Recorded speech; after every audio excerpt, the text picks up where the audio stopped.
dude. I'm the one defending the damn salesperson here while you're throwing one under the bus because a car salesman that is more successful than you, there's no way he could have done it without it just being easy. Come on, man. I'm done with you. Get the hell out of here. Buying a car should just be easier. That has been my philosophy since day one, and it's why I make the content I do. When it comes down to it, I negotiate car deals for my clients each and every day. I try to make car buying easier for people. But there is a large group of people in the dealership world that don't want me to exist. They do not want my content to get out there because if it gets out there, they lose money, and they don't want to see that. So when it comes down to it, not only do I get heated arguments when I'm negotiating, but I just get in heated arguments in general because people don't like how I am teaching things and how I'm educating the public. So in this negotiation, or we'll call it a negotiation you're about to watch, you're about to see me talk to 3 different salespeople. Now these salespeople know who I am. I am just trying to answer questions for the public, and these 3 people are in my live stream saying that they are going to completely decimate my entire view of the car industry and teach my audience how to buy cars. So I'm going to let you listen to these 3 people, and I'll let you be the judge. Should we be running dealerships the way they should, or do I have a point? Let me know in the comment section below, and let's get into this negotiation. Hello. Hey, how are you doing today?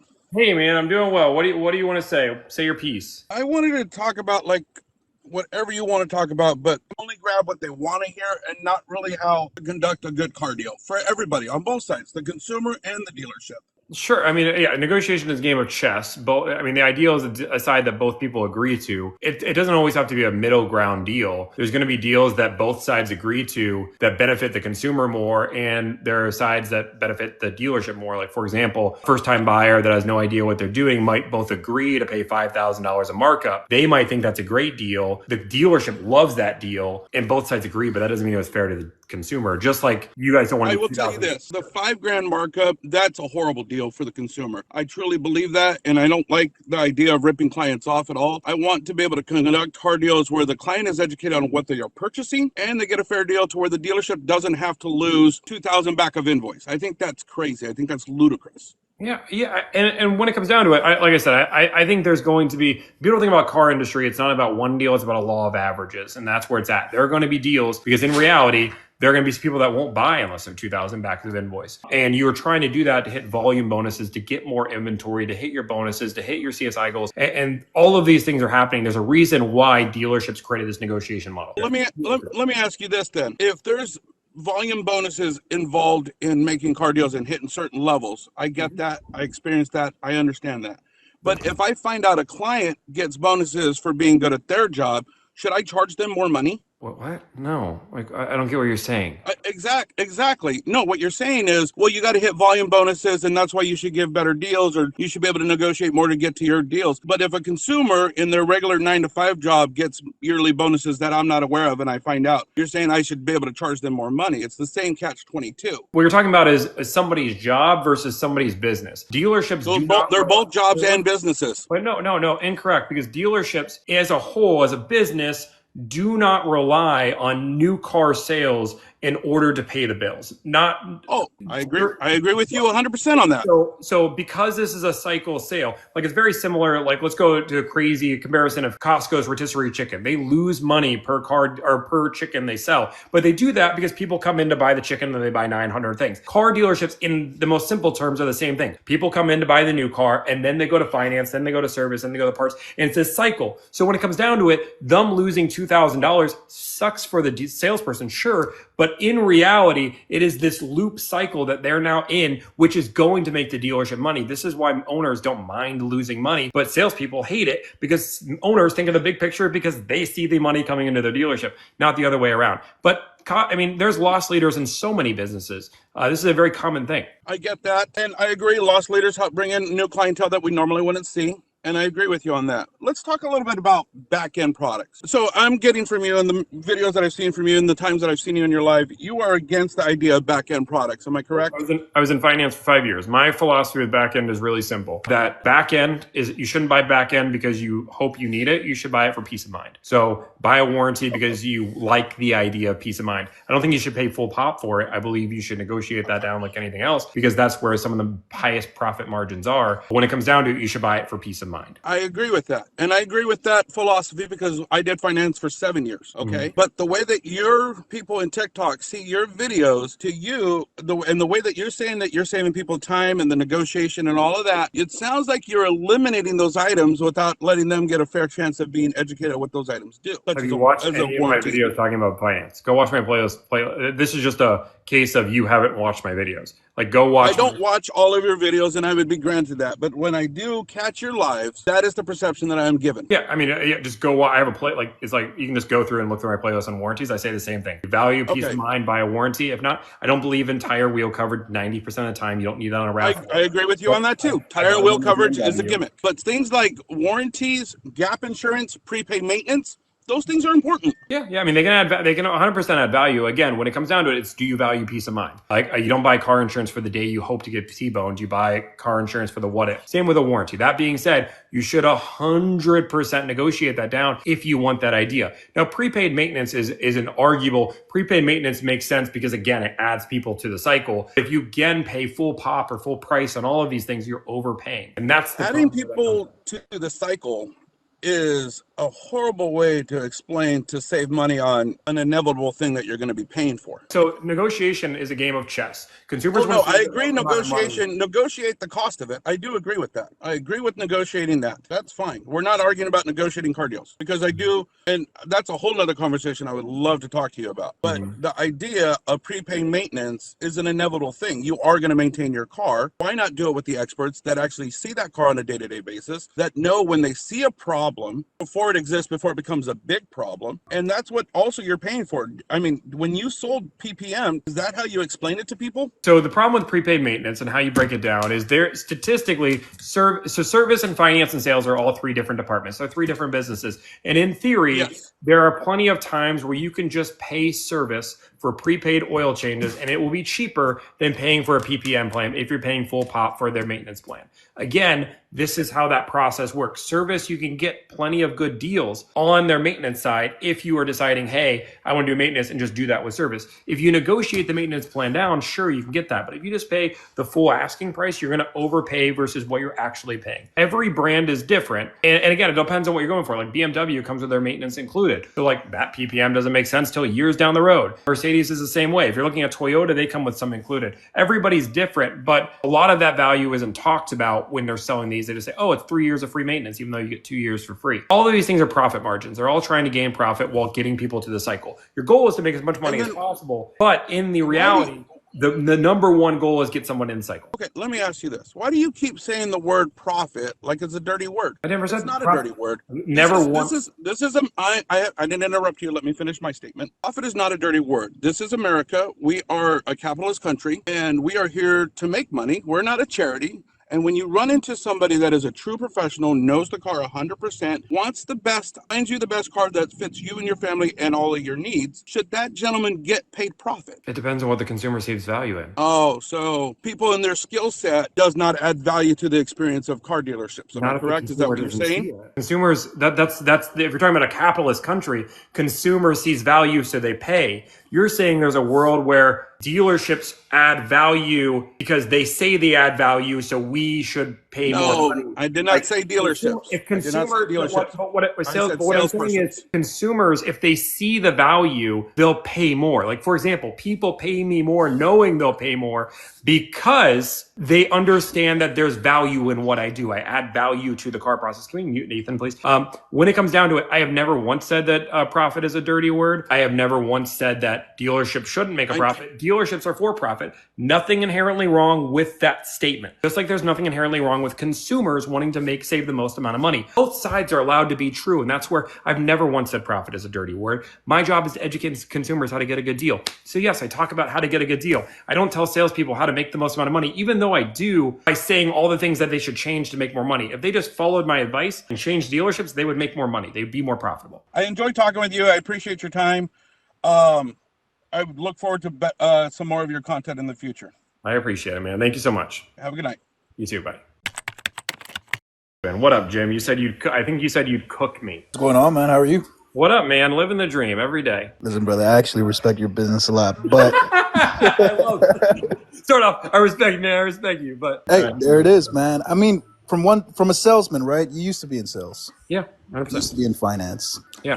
What's really the biggest point that you try to get across throughout your business model? I mean, my business model and what I preach on TikTok are two different things because my business helps people that have more money than they do time, but my TikTok largely helps people have more time than money. So when it comes down to the lessons I teach is that, and what I try to tell dealerships is if you make consumers' life easier, you make it easier to buy a car, then it is going to result to more car sales and consumers will be happier. And that should be the net goal. But if you don't want to deal with me, this way online. You can go online. You can do the entire thing online. You never have to talk to me. My name's Tommy. If you have questions, you go do that. But I'm a zero pressure guy. So here's the online site. You can go on my website, do it. I won't even talk to you. Have a nice life. How much power do you have as a salesperson? If I say, you know what, you don't have to deal with me. Don't even worry about me. Go do that. Go do the online source. You give them that option, and that inherently will give you more trust.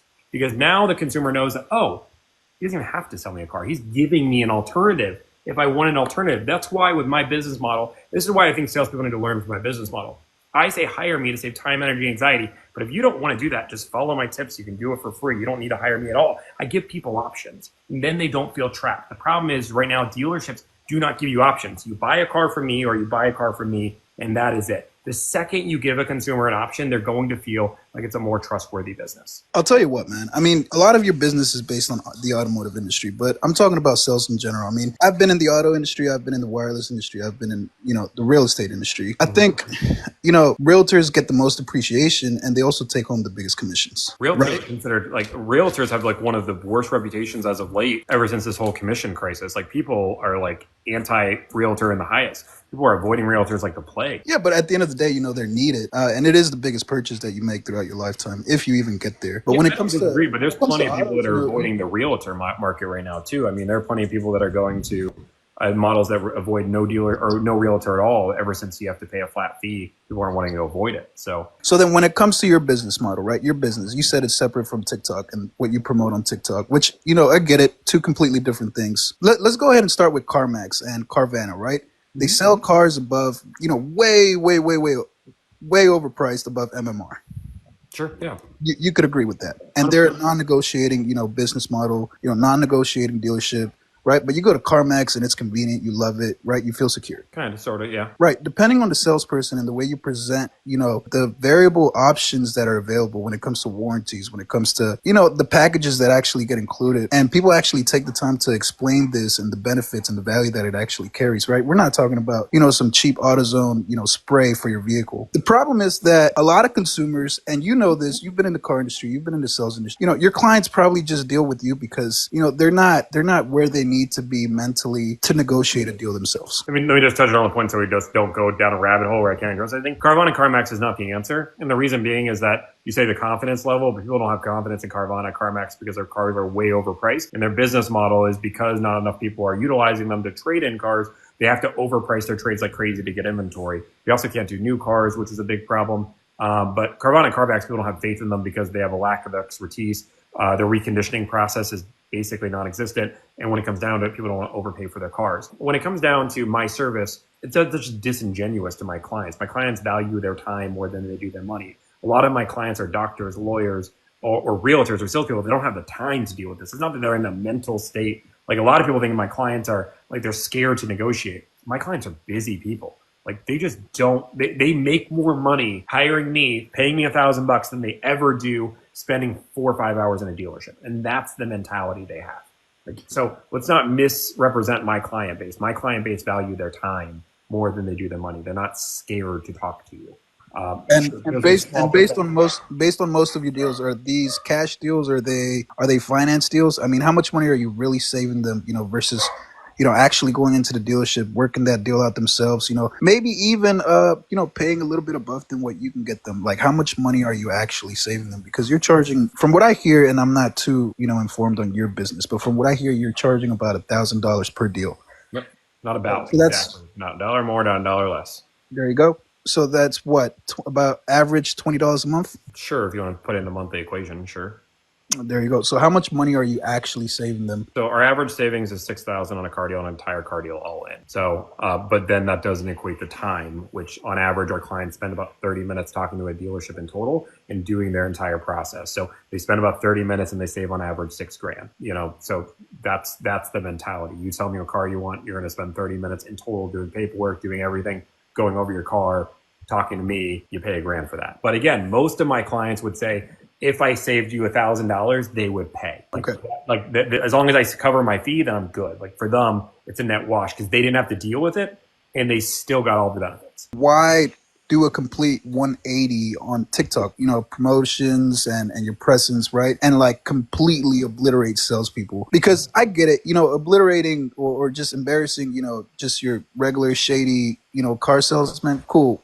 Laugh here too. I mean, if you've worked in a dealership, people are working 80, 90, 100 hours. It's not like you're going in, you're working 5 hours and you're taking home $10,000, $20,000 a month. It's not like that anymore. So why make it harder for them? So let me ask you this question. I don't make it harder for them because when it comes down to it, all I'm doing is trying to buy a car as an educated buyer, and the dealership is showing their true colors. I am not gotching moment people where I'm trying to catch them in a lie. My goal is to make a deal as quickly as possible, and I record my deals. If you watch my lives in the 6 hours of lives, we can go 3 hours with good calls, 3 hours with bad calls. But when it comes down to it, when I film a dealership and a dealership is bad at their job, that isn't me saying, oh, wow, I gotcha, I'm obliterating you. If you start lying to me on the phone, that is a bad thing, and you should be called out for that. And just because most consumers don't know that, like, for example, we had somebody that said you could order a Toyota, and they swore by it. Yeah, I'm going to call it out. You can't order a Toyota. That is not true. And that salesperson needs to stop that immediately. I'm not going to allow a salesperson to lie to me, but a salesperson lying to me calling them out isn't me obliterating them. If I wanted to obliterate dealerships, let's be real. All I have to do is release every single one of their names and phone numbers. I am beyond nice to dealerships where I've had dealerships that have flipped out at me, hung up at me, yelled at me, screamed at me, cursed me out. And still to this day, nobody knows where they work. But I easily could just release their names. But I don't, because I respect that. I don't want their dealership to get review bombed just to make a point or make money. But I would tell you, if I release dealerships' names, I would get so many more views. I get it for sure. But thanks for having me on, man. Look, I'll let you go on with the next guy. Man, I appreciate you having the guts to come out here. So keep doing your thing, man. Yeah, I appreciate it, man. What up, Mike? You say your piece. First of all, I don't want it to seem like it's like overly like coming at you, even though that's kind of like all you can do because you have 100 like characters, so you can't really play both sides. Everyone believes that we don't provide any service, that nobody that has any brains is going to stay in the car business long enough to be able to give people like you and me the knowledge to be able to be great and help other people.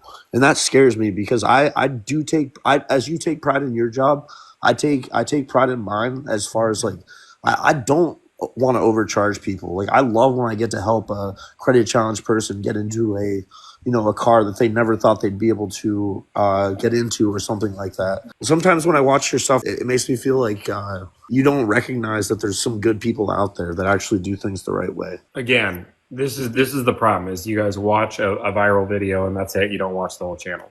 One of my last negotiations was literally a GTR negotiation where somebody fell over and just gave me the deal I asked for. It has 200,000 views right now. That's a great video. And when it came down to it, it's because they are like, it was a good experience. The salesperson did a good job. They got praised for doing a good job. We had a guy named Terrell on the live last time that was great. And the live absolutely loved him. He was super easy to work with. You guys just don't see this because you don't watch enough of the content. You watch. No, my point is the people that taught like you and me, they wouldn't have been in the business if they couldn't make money doing it. The dealer does make a lot of money. The dealer principal, the general manager, all that stuff, like they do make a lot of money. But you wouldn't have great people staying in positions at the dealership that they would give us the knowledge if they couldn't have made money doing it. They would have gone to other professions. Like, that's what I would do. If I couldn't, make money doing this, I would go to something else that I'd have the opportunity to make money. And then you'd never have like those awesome people that can bring the knowledge, because they, like, very smart people don't stay in businesses where they can't make money. And a lot of pay structures are based off of profit on cars that you make. And the only way for that to happen, or like uh, or people to feel like they deserve it, is by providing great service. And that's something that I think holds some weight, because people, as cars are getting more and more advanced, more technological, somebody might look at a car online and be like, "Oh yeah, that's the car that I want." But more often, I would think with your business is people are going to other car dealerships. They're driving the car once. They're seeing your videos. They're saying, "Oh, this guy's going to save me a bunch of money doing it." And dealers suck, so I'd rather pay the $1,500 to you as opposed to the dealer, when the people that are doing a lot of work, like running to the car, grabbing the plate, putting the plate on, like showing the car, doing a walk around, all the shit that like we grew up doing, is now like so minimized to a point like we're like a retail like salesperson. Like I hate the idea that sometimes I haven't watched all of your videos, but it is skewed to a certain degree towards like we don't like matter to a certain degree, or our job is like is so bad. Have you read some of the comments in here, man? It's like people are like, "Oh yeah, these car sales people are like scammers." Like, Are you on Dealership Life on Facebook? dude, I've seen it, man. There's shitty people. So like yeah, it goes both sides. Like people say that I'm a like words that I can't even use this live without it getting banned. So yeah, it goes both ways. But let me address a few things here. First off, pay. You're 100% right that people do not stay at jobs they don't get compensated well with. Why is that my problem as a consumer? Why is the GM getting paid well, the dealer ownership getting well, the sales manager is getting paid well, but the salespeople are not? Why are you not just paying your team a very, very great salary to the point that they will bend over backwards because they're guaranteed the amount of money? If I paid every salesperson $150K a year, and I could get some really great talent in there. Yeah, will I lose the of the world to make a crazy amount of money? Sure, and he can maybe build his own dealership and do this. But 100, I mean, whatever that number is, because that's what the market will figure out. Pay your team a fair salary to the point that their benefit is taking care of the customer, and profits will come afterwards. So that's step one. So you were awesome at your job, right? Like, and I believe that, dude. You're quick, dude. You're smart. How many people did you work around that were at a position that you were like, how the hell did somebody get to that position? Because they don't know the car business. They actually don't know what they're talking about. They're sitting there, they're like earning this fat paycheck, and they actually suck at what they're doing. And it was nepotism, or it was just like they stayed there long enough. Like, it's so special to actually have somebody that actually knows what they're talking about in a way where there's so much ego in the car business. Honestly, that's what it comes down to. But like your experience, like how many people had jobs that were higher than you that were not as strong as you? I mean, plenty. I mean, sure, that happens all the time in any business. And I don't get, like, that doesn't change the revolving door of salespeople. Like, somebody higher up isn't making things. The entire business model needs to change, otherwise it will cease to exist. That's my belief. It might be right, wrong, or different. But the battle itself isn't against the salespeople that actually are the pawns of the game that you're talking about. You're talking about chess, right? The king is sitting out back, protected by all these people that are completely expendable, and I worry that with the model that you have, or basically the way that you're kind of painting the car business, like I just wish sometimes that you would come out and say, like, if you have the ability to do it and you want to test drive the car, you don't know exactly what car you want to buy, go to a dealership and find somebody that you connect with and builds value in working with them, and then pay the amount that is fair. I'm not saying pay $5,000 over, like just pay an amount that you feel is fair. Ask for a discount. Don't sign on the first pencil, but like try to enjoy what somebody did for 5 years, like to learn how to do. And when they do it really well, yeah, reward them for it a little bit. I'm not saying, give them money for free, but like reward it a little bit, just like people are rewarding you for what you're showing that your ability to do, which is save people a lot of money. And it's hard to see that, your business model is basically built off of, I know that you don't say that the people that are calling you because they're getting great deals, but I'm telling you, A lot of people that are in this chat right now want to learn from you what to do when they go into a dealership so they don't get screwed over. And the fact that they're asking how to not get screwed over is part of the problem. How to get a good deal? Yeah, totally fine. But like painting it like everybody that goes into a dealership is just getting screwed over because the dealer group or the dealership is making so much money in all these other areas. What about the salespeople? What about who we were when we started, man? It's like we had to start somewhere. And we're never, people like you and me would never stay if everybody just thought that we were terrible and that there's no profit in this and that we shouldn't be able to feel like we should earn profit by being good at our jobs. No matter what, I've never once said all dealerships are slimy, dealerships should not exist. And in this entire live, I haven't even said that anybody is a slime ball, slave artist. I've not even said that if dealerships want to survive, they need to give cars away. I've given great alternatives, which blows my mind, making car buying easier by doing it online if they want that option, making training better, and stop add-ons. I've talked to 3 different people on here, and all 3 of these people think that idea is asinine and crazy. Dude, I totally agree with that, honestly. The add-ons thing. All three. There's no agreeing with one. All 3. You cannot do all 3 dealerships on. You said add-ons? Add-ons and transparency, number 1. Training needs to increase, and I need to have the option to buy a car completely online without a car salesman at any single brand, and I don't have to ever deal with you. So what if I said that my dealership offers all 3 of those? I wouldn't believe you. And then you have all these people that you meet afterwards because I know that you're saying like that people just want to buy cars online, but most of the high credit, like most of the really good they want to try all the cars. So they're not going to just look at Consumer Reports and be like, oh, that's definitely the car that I want to buy. They're going to You're completely wrong. People that value their time, they do a little bit of research, figure out what they want, maybe drive 1 or 2 cars and call it a day. Like that's the people that value their time do not want to spend days and days and days. There's some girl that's driving every single car that's working with Billy, the car kid. I don't even remember her name, but she's driving every single car. That's absurd and crazy, and 99% of people don't do this. They drive 2 or 3 cars. They find, oh, I want a reliable car. That's Toyota, Honda. I'm going to go drive the CR-V and the RAV4, call it a day. You think they're only going to look at 2 cars and not drive more than 2? I don't agree with that. Like the average consumer in today's market goes to 1.6 dealerships. That's a statistic you can look from I think one of the dealership groups put that. The average consumer goes to 1.6 dealerships. I would love for you to send me the information on that.